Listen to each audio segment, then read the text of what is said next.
Yisro, he's heard everything. He's come running. He's come to Megayer to become part of Klal Yisrael. He's brought Zipporah and Moshe's children, and he's trying to reconnect them, bring them back together again, and he's trying to become part of Klal Yisrael. And he's heard all the stories, all the Maisim, and this is not the same Moshe Rabbeinu he said goodbye to some time ago, but he knew that Moshe was unique because of what happened to him while he was still living in Yisro's house. But now, after all that he's heard and seen, so now he came out to Klal Yisrael, to the Jewish people, and he heard all the Maisim, the stories, all that Kosh Baruch Hu did for Moshe Rabbeinu, the Jewish people. It says, V'yichad Yisro al kol tova, Yisro rejoiced. The word V'yichad here is an unusual word.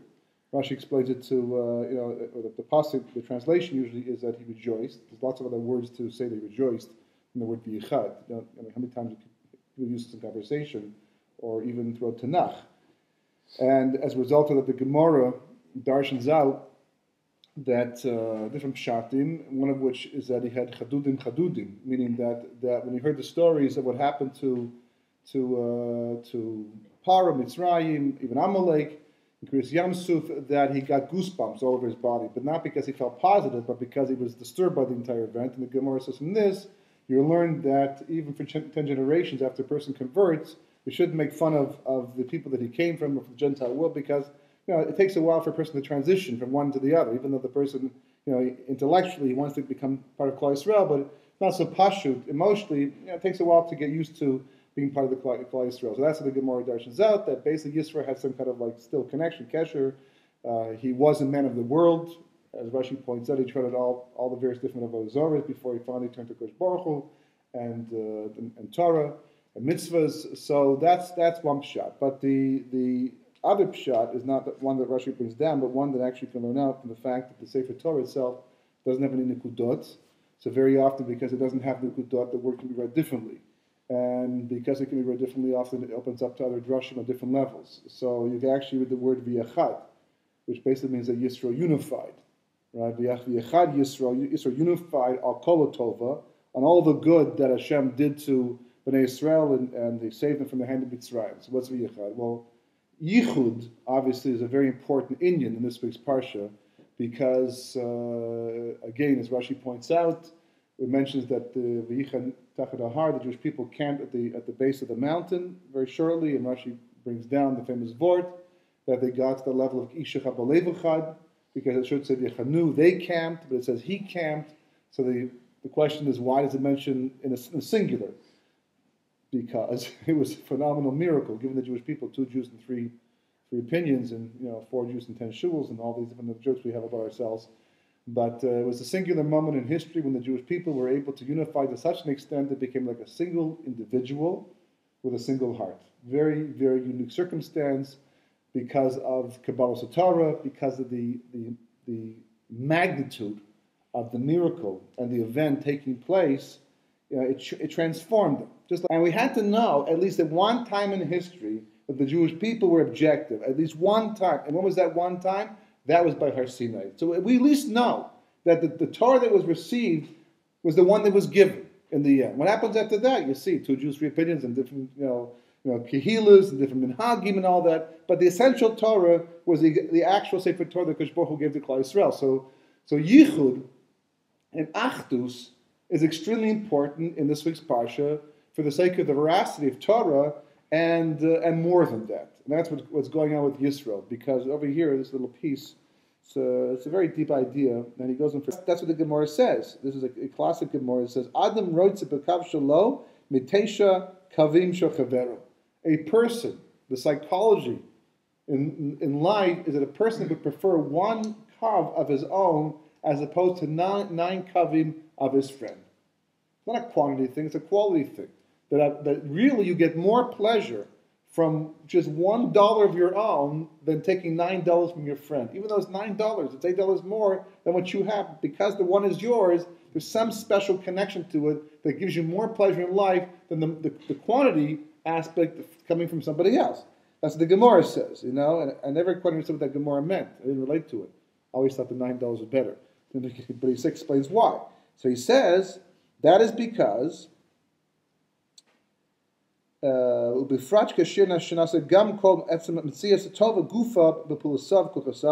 and this idea is even more relevant in terms of his actions.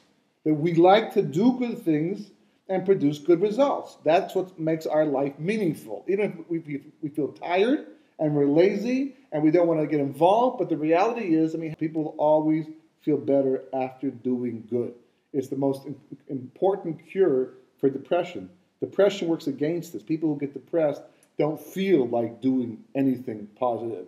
But people who are depressed, who do things positive, will eventually work themselves out of a depression if it's not chemical imbalance. But even in a situation like that, because that's the nature of human beings. When we work positively to do positive things, by definition, we will feel better about life in general.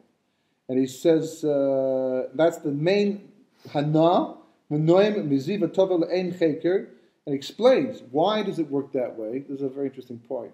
He says, "Kol zeh hu b'sibas shor sha'achdus shebekol echad ki kulam nasuim rak al shor sha'achdus." And all this has to do because everything is rooted in achdus. Everything in creation, which makes perfect sense, but everything in creation is rooted in unity.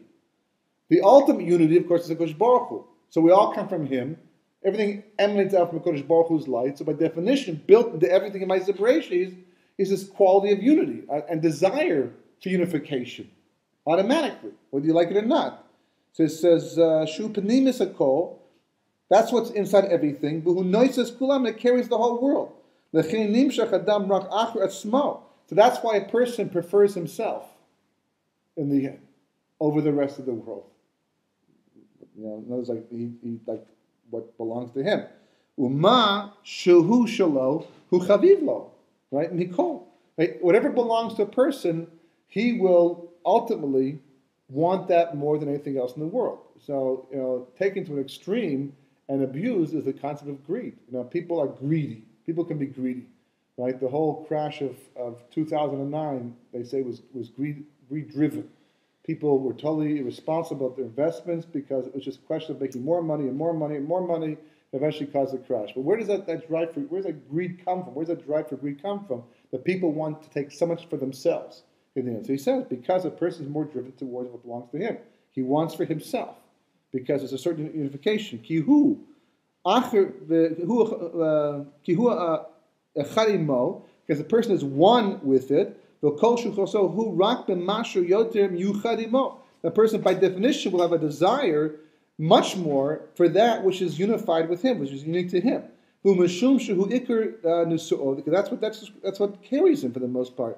The gam shebe'emasarem yachad shorsh achdus is kol hanifredim gam kein ki kulam nusuim rak alav alo nasu from ela rak ayedei masachim.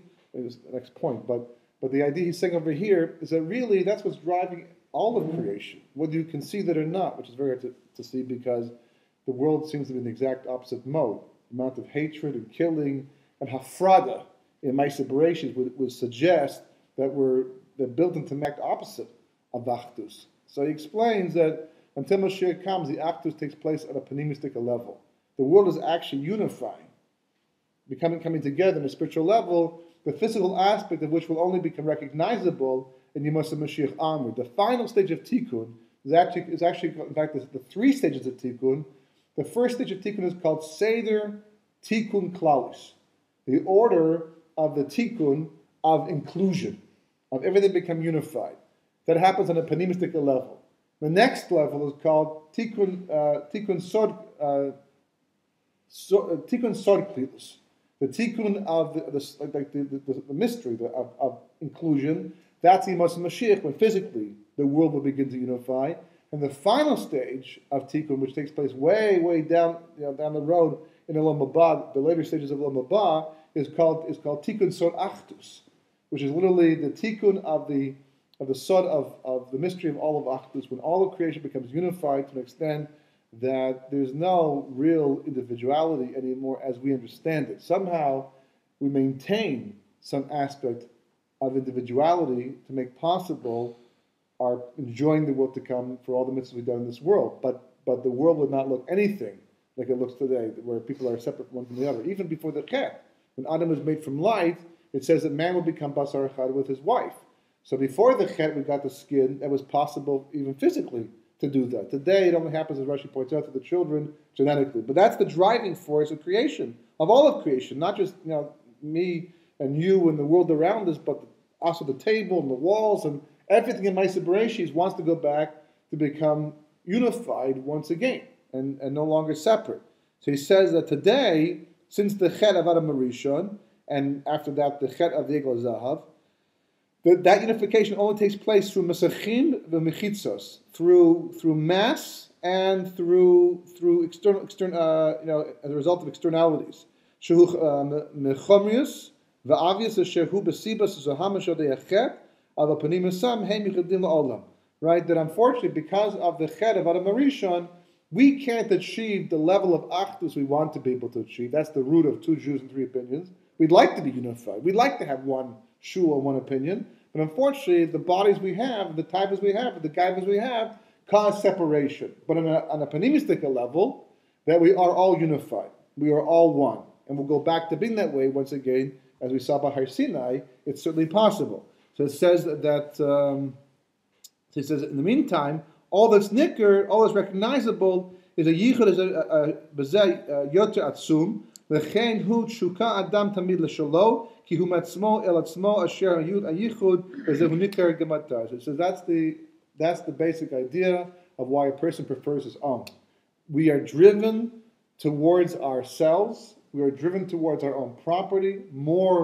We care about it more than the world around us. We may have a mitzvah to care about other people and other things and to do it, but we're naturally inclined to care more about ourselves and our own interests, because not just because we're greedy, because the driving force of all creation is unity, and the easiest unity and the most atzum unity we're able to achieve at this time is with that which belongs to us, that which we create as a result of our own ma'asim tovim, and that which we're able to achieve as a result of simply what we accomplish in this world.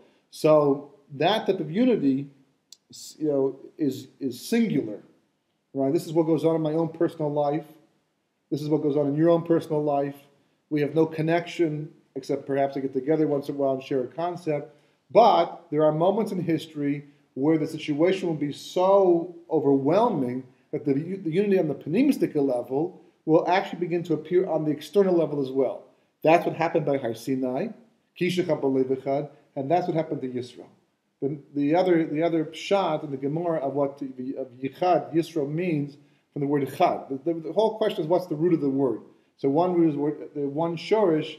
One opinion is the root is the word Chad, which means sharp. Because at that moment in time, Yisro literally, when he heard the stories, he fell upon himself. It's the lashon, he fell upon himself. He took a sharp rock, if you can imagine this, and he did bris milah immediately on the spot on himself. A kosher bris milah using a sharp stone. That's the word v'yichad, from the word chad, a sharp stone in the head, right? So we're talking about extremely elevated spiritual perspective. When was the last time you felt like doing things like that, right? No matter how exciting Shabbos might possibly be, and v'chulu, thank God we are here bris milah done anyhow. But you're not driven to get to a point to work. On the Yemin Arayim, for me to get to a level of spiritual connection to Kodesh Baruch Hu takes a lot of work. The day helps. Yom Kippur, perhaps the fasting helps, but I'm not automatically driven towards it. The first few hours of just waking up from sleep in the morning, the rest of the day I'm working hard on myself to push everything aside and get rid of all the extraneous thoughts so I can just focus on Hashem. But Yisro had no problem, because the experience and the information and what he heard, the Yachad Yisro, immediately he unified. Unified himself, unified with the Jewish people, unified with the Kodesh Baruch Hu, unified with the world, and the result was, I cannot wait to join. I cannot wait to be part of this people, and immediately he did bris milah.